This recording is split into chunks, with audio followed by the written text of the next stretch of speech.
하나님의 말씀을 함께 보겠습니다. 오늘은 마가복음 12장 35절에서 마지막 절까지 교독하겠습니다. 35절입니다. 예수께서 성전에서 가르치실새 대답하여 이르시되 어찌하여 서기관들이 그리스도를 다윗의 자손이라 하느냐. 다윗이 성령에 감동되어 친히 말하되 주께서 내 주께 이르시되 내가 네 원수를 네 발 아래 둘 때까지 내 우편에 앉았으라 하셨도다 하였느니라.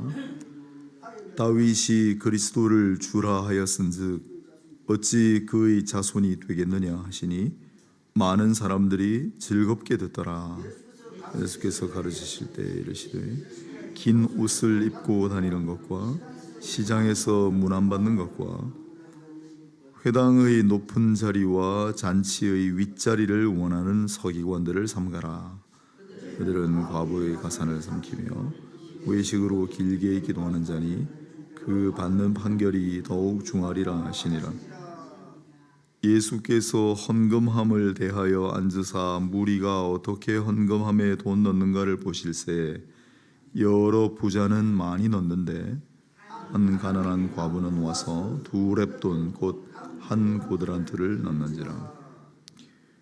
예수께서 제자들을 불러다가 이르시되 내가 진실로 너희에게 이르노니 이 가난한 과부는 헌금함에 넣는 모든 사람보다 많이 넣었도다. 그들은 풍족한 중에서 넣었거니와 이 과부는 그 가난한 중에서 자기의 모든 소유 곧 생활비 전부를 넣었느니라 하셨느라. 아멘.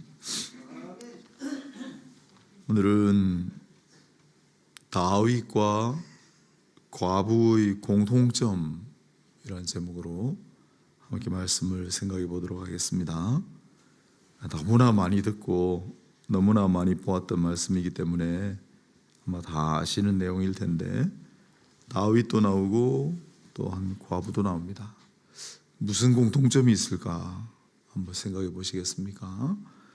설교 끝날 때쯤 되면은 이런 공통점이 있구나라고 답을 하실 수 있으면 좋겠습니다. 자, 12장 35절부터 보겠습니다. 사실 오늘 이 본문은 앞서 서기관이 나왔잖아요. 서기관. 서기관은 율법의 전문가고 뭐라고 물어봤냐면 대체로 오만방자한 질문이다. 예수님을 시험하기 위해 이거 아는가 모르는가 물어보는 거죠. 사실 오만방자하다고 한 게 예수님이 이 말씀의 주인이시고 말씀 그 자체시기 때문에 그거에 대해서 물어본다고 하는 것이 뭔지를 모르니까 그러는 거지 오만불손한 태도일 수밖에 없다.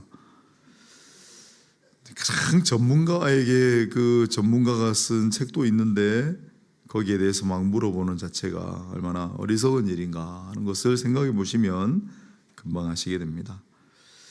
그래서 여러 가지를 질문했는데 예수님 정말 통쾌하게 그 질문, 도발을 무찌르시는 장면인데 사실 이 내용을 읽으면 우리는 그냥 화요일에 논쟁하셨구나 이런 정도 되지만 이 당시 유대인들은 굉장히 통쾌하게 카타르시스를 느끼면서 읽었을 본문들입니다.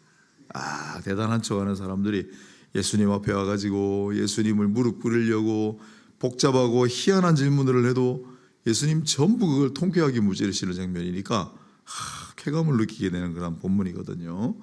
게다가 이제 오늘 이 본문의 마지막 하이라이트가 아주 통쾌함을 넘어서 짜릿함을 넘어서 아주 웃음을 이제 유발하는 굉장히 웃기는 내용입니다.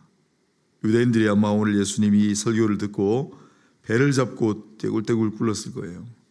왜냐하면 서기관들, 그 잘난 체하고 똑똑한 체하는 서기관들을 아주 무참하게 무릎 꿇리는 장면이 나오기 때문에 그렇습니다. 그래서 오늘 본문 37절을 보면 많은 사람들이 즐겁게 듣더라 그랬잖아요. 많은 사람들이 즐겁게 듣더라. 무슨 뜻이냐면 예수님은 이 말씀을 듣고 무척 웃었다라는 뜻입니다. 아주 기분이 좋았다. 또 38절 이하에 보면 예수님께서 서기관들의 그 외식하는 모습, 근엄한 하면서 막 좋은 옷 입고 다니고 하면서 막 뒷짐지고 다니고 하는 모습을 묘사를 하실 때 배꼽을 잡고 웃었을 것이다 라고 저는 확신하는 사람입니다. 풍자의 극치다. 자, 35절에 예수께서 성전에서 가르치실세 대답하여 이르시되라고 했는데 반문을 하신 거예요. 지금까지는 계속 가만히 듣고 계시다가 거꾸로 질문을 하시는데 도저히 대답할 수 없는 질문을 하나 던지세요. 그러면 너희가 지금까지 나에게 다 물어보는데 내가 한번 물어보겠다. 대답해보라. 그러면서 36절에 성령의 감동돼 친히 말해 다윗의 한 말을 인용을 하면서 주께서 내 주께 이르시되 내가 네 원수를 네 발 아래 둘 때까지 내 우편에 앉았으라 하셨도다. 다윗이 그리스도를 여호와라고 나옵니다. 구약 시편에는 110편 인용한 거죠. 거기는 여호와를 주께서 내 주에게 이르시되라고 했는데 그 주는 그리스도를 가리키는 것인데, 그런데 서기관들은 그리스도를 다윗의 자손이라고 하잖아요.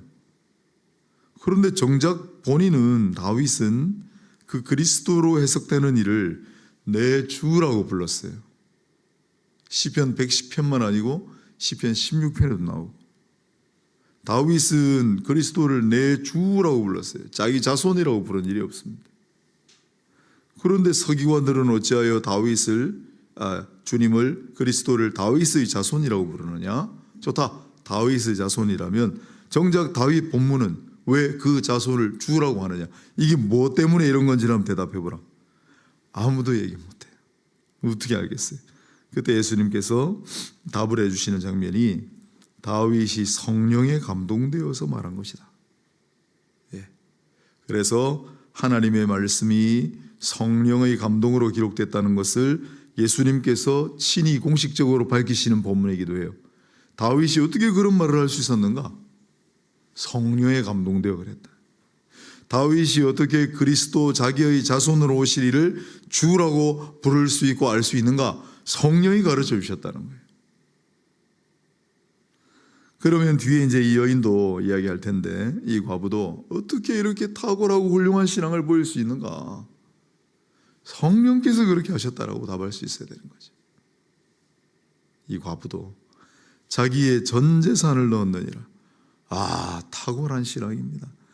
이런 모습이 구약에 사르밧 과부밖에 없어요. 자기의 있는 모든 것을 다 내어놓았다. 하나님을 위하여, 나그네를 위하여. 하나님 시키시니까. 별로 예가 없어요. 그런데 어떻게 이렇게 탁월한 신앙을 보일 수 있는가? 성령에 감동돼요. 성령께서 그렇게 하셨다 라고 대답할 수밖에 없는 거예요. 37절에 다윗이 그리스도를 주라 하였은즉 어찌 그의 자손이 되겠느냐? 이야기를 듣는 백성들이 통쾌해요. 많은 사람들이 굉장히 통쾌하게 여겼습니다. 서기관들이 한 말도 못하는 것을 보고, 예수님이 질문하시는, 지금까지는 계속 질문만 받으시다가 예수님이 툭 던지시는 그 질문에 서기관들이 당황해서 어쩔 줄 모르는 모습을 보고 통쾌하게 여겼어요. 그게 즐겁게 됐더라 그랬습니다. 다윗은 겸손하였습니다. 내 주를 내가 배웠으며 내 주를 내 우편에 앉히사 나로 말미암아 요동치 않게 하시는도다. 그가 원수를 발등상 아래에 둘 때까지 내 우편에 앉았으라 하셨다. 누가? 여호와 하나님이 내 주에게 다윗의 후손으로 오실 그에게 내 원수를 발등상 아래에 둘 때까지 내 우편에 앉았으라고 하셨다. 내 주는 하나님의 보좌 우편에 앉으시는 분입니다. 그분은 내 후손으로 오시겠지만 나는 그분의 발치 아래도 이를 수가 없는 사람입니다. 다윗의 겸손, 또 다윗의 헌신, 오늘 본문에는 없지만 다윗은 자기의 전부를 하나님의 성전을 짓는 일 다 내놨습니다. 엄청난 양의 헌금을 했어요. 늘 누차에 말씀드리지만은 다윗이 양치는 목동이었는데 그렇게 엄청난 거부가 됐다는 것도 놀랍고, 어제도 우리 손님들 오셔가지고 기독신문 기도시단 보내갖고 얘기를 좀 나눴어요. 여러분, 우리 교회가 어떻게 시작됐는가를 물어보셔서 1951년 8월 달 여름에 우리가 함께 모여서 예배를 드리자 몇 명의 분들이 어떤 분의 밭에, 그냥 밭에 모여가지고 그 예배 드린 게 시작이에요. 땅 한 평 없었다고요, 처음에는. 그런데 오랜 세월이 흘렀습니다. 지금 우리 교회가 안고 있는 이 부지가 상당히 비쌉니다. 이 동네에서 바로 맞은편에 부산은행 있죠? 부산은행 있죠? 그거 제일 비쌉니다. 평당 한 5천쯤 갈 거예요. 우린 그거보다는 못 가도 상당히 갑니다. 그 부산은행 늘 나는 점포가 조그맣고 초라해가지고 지점장이 계속 바뀌어요. 얼마 전에 또 바뀌었습니다. 지점장 바뀔 때마다 인사하고 하는데 좀 측은한 마음이 있었어요. 아이고, 부산은행 다른 데는 점포도 크고. 여러분, 놀라운 사실 가르쳐 드릴까요? 큰 점포를 가지고 있는 부산은행 그거 다 잘 세드는 겁니다. 여기는 자기 건물이에요. 조그맣다고 측은하게 여기실 필요가 전혀 없습니다. 여기도 굉장히 땅값이 비싸요. 우리가 지금 안고 있는 이 대지 땅값만 해도 몇백억이 된다고요. 우리 교회가 처음에 땅 한 평 없었어요. 이거 우리 이야기 아닙니까? 엄청나게 거부가 되게 하셨어요. 다윗은 양치는 목동이었는데 어떻게 해서 돈이 그렇게 생겼는지 몰라요. 엄청난 거부가 됐어요. 그런데 하나님, 제 소원이 하나 있는데 하나님 성전 지어 바치는 겁니다. 전부 다 내놨어요. 깜짝 놀랄 정도로. 그게 다윗과 이 과부의 공통점이에요. 엄청난 헌신, 겸손, 성령의 감동됨.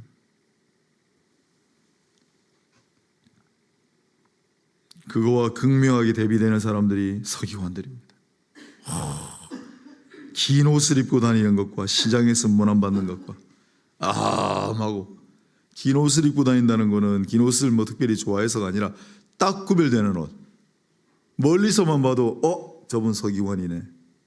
그러면 그 앞에서 예를 갖추고, 아유, 서기관님 행차하셨습니까? 백성들이 문안하는 걸 즐기는 사람들.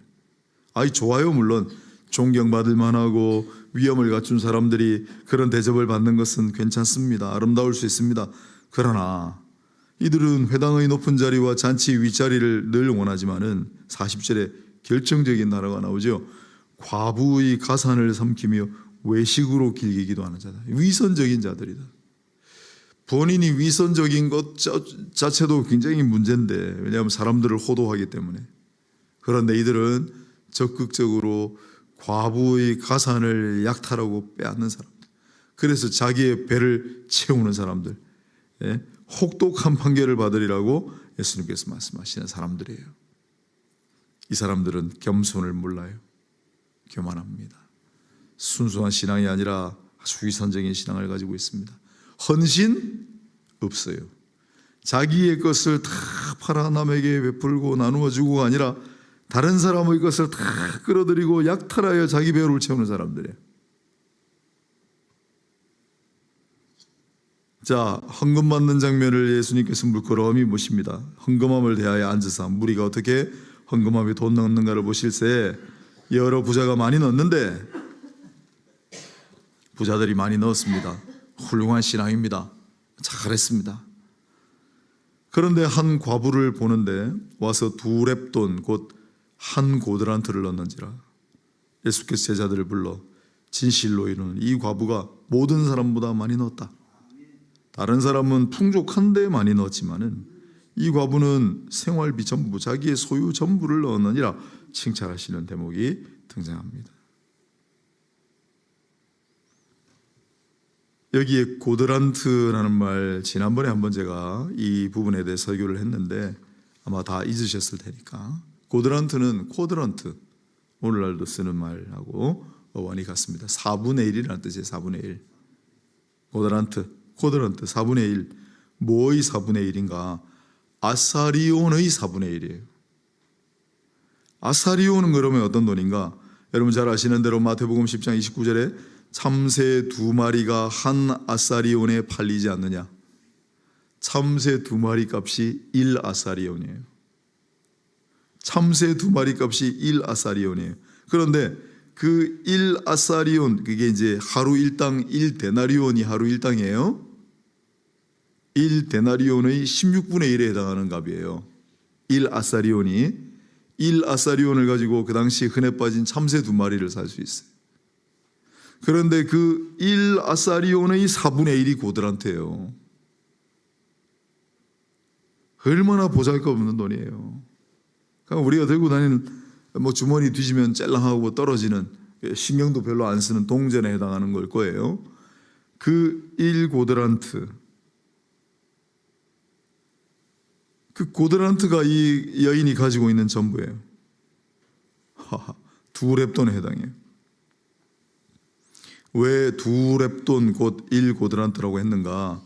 렙돈은 이스라엘이 헬라, 시리아로부터 독립했을 때 발행한 동전이었고, 고드란트는 황제의 조상이 새겨져 있는 로마에서 통용되던 동전이었어요. 마태복음에도 고드란트 한번 나오긴 하지만 마가복음이 렙돈하고 고드란트를 굳이 병기하는 이유는 유대인뿐만 아니라 당시 제국의 헬라인 로마인을 향하여 선포하시는 주님 말씀이기 때문에 그래요. 렙돈, 2렙돈을 이 과부가 바쳤나래. 그러면 헬라인하고 로마인들은 그게 어느 정도 가치가 있는지 몰라요. 그래서 2렙돈, 유대인들이 쓰는 2렙돈, 이건 1고드란트에 해당한다. 정말 보잘것없는 돈이라는 걸 다 알려주는 거예요. 유대인들이여 들으라, 헬라인들이여 들으라, 로마인들이여 들으라. 이 여인은 자기가 가진 전부 고드란트를 내놓았다. 이 여인이 가장 많이 하나님 앞에 드린 것이다. 사실 앞서 사르밧 과부 예가 있었다고 했습니다마는 별로 유사한 사례가 없습니다. 그런데 이게 무르익어서 이렇게 되는 거예요. 성령의 역사예요. 이 여인이 자기 가진 전부를 하나님 앞에 내어놓기 얼마 전에 무슨 일이 있었냐면 삭개오가 등장해요. 삭개오.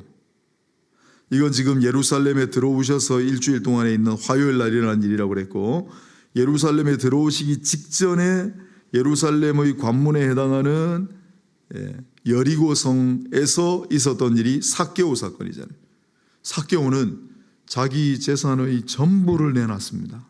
그동안에 자기한테 억울하게 당한 사람들 다 갚아주고 나머진 가난한 사람들 전부 나누어주는 자기 전 재산을 내어놓는 삭개오가 등장하고, 그리고 얼마 후에 자기의 전 재산에 해당하는 향유 옥합을 깨뜨려 평생 모은 향유를 주께 드리는 마리아가 등장합니다. 삭개오와 마리아, 그리고 이어서 등장하는 이 여인, 이제 이게 무르익는 거예요. 성령께서 역사하셔서 이런 사람들이 등장하기 시작하는 거예요. 그런데 앞서 삭개오하고 그 마리아는 실제로 주님을 직접 봤잖아요. 이 땅에 사람으로 오신 예수님을 직접 보고 자기의 모든 것을 다 드렸어요. 그런데 이 여인은 예수님을 본 적이 없어. 자기 눈앞에 예수님이 있어서 이렇게 한 게 아니에요. 예수님 멀리 떨어져 물끄러미 보고 계시잖아요. 그런데도 불구하고 자기의 모든 것을 아낌없이 하나님 앞에 바쳤어요. 아, 대단한 신앙이. 겸손, 헌신. 우리는 어떻습니까? 제가 말씀드렸잖아요. 중세였던 젊은이가 내가 목사가 되고 수도사가 돼서 한번 하나님께 영광 돌려보겠습니다. 자네에게 만일 이제 수도원장이 시험을 쳐요. 자네에게 만일 동전 세닙, 금전 세닙이 있다면 가난한 사람들이 나눠주겠는가? 야, 네, 그러죠. 제가 그거 하려고 여기 왔는데. 그럼 만약 은화 세닙이 있다면 어떻게 하겠냐? 제가 그것도 기쁜 마음으로 나눠주겠습니다. 그러면 만일 동전 세닙이 있다면 어떻게 하겠는가? 그것도 원래 해야죠. 지금 당신 가지고 있는 게 얼마예요? 동전 세닙이요. 그거 그러면 가난한 사람들에게 다 나눠줄 수 있게? 그건 좀 어렵겠습니다. 왜? 그게 제가 가진 전부입니다. 예수님은 성전을 강도의 소굴, 도둑의 소굴로 만들어 놓고 과부의 가산을 삼키는 서기관들과 성전 숭배자들을 직접적으로 질책하는 대신에 너희들 왜 그랬냐 도대체. 없는 과부의 그나마 있는 그걸 왜 다 뺏었냐. 그걸 꾸짖고 질책하는 대신에 정말 불쌍하고 가련한 이 아름다운 여인을 등장시키시고 이 여인을 마음껏 칭찬하심으로 그렇지 못한 백성들을 너무나 부끄럽게 만드는 방식을 택하셨어요. 우리가 지금 가지고 있는 신앙은 고드란트의 신앙입니까? 동전세립의 신앙입니까? 내가 가지고 있는 게 지금 동전세립이요. 이게 내가 가진 전부인데요. 우리 이거밖에 없습니다. 이거 다 드리면 우리 어떻게 삽니까? 우리 대부분 그렇게 살아갑니다.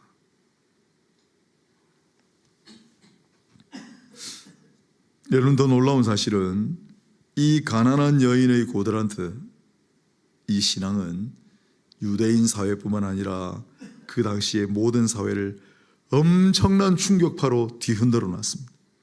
그 다음에 어떤 일이 벌어지죠? 그 다음에 성경들을 보면 놀라운 일들이 벌어지기 시작합니다. 바나바는 키프로스, 구브로 사람이에요.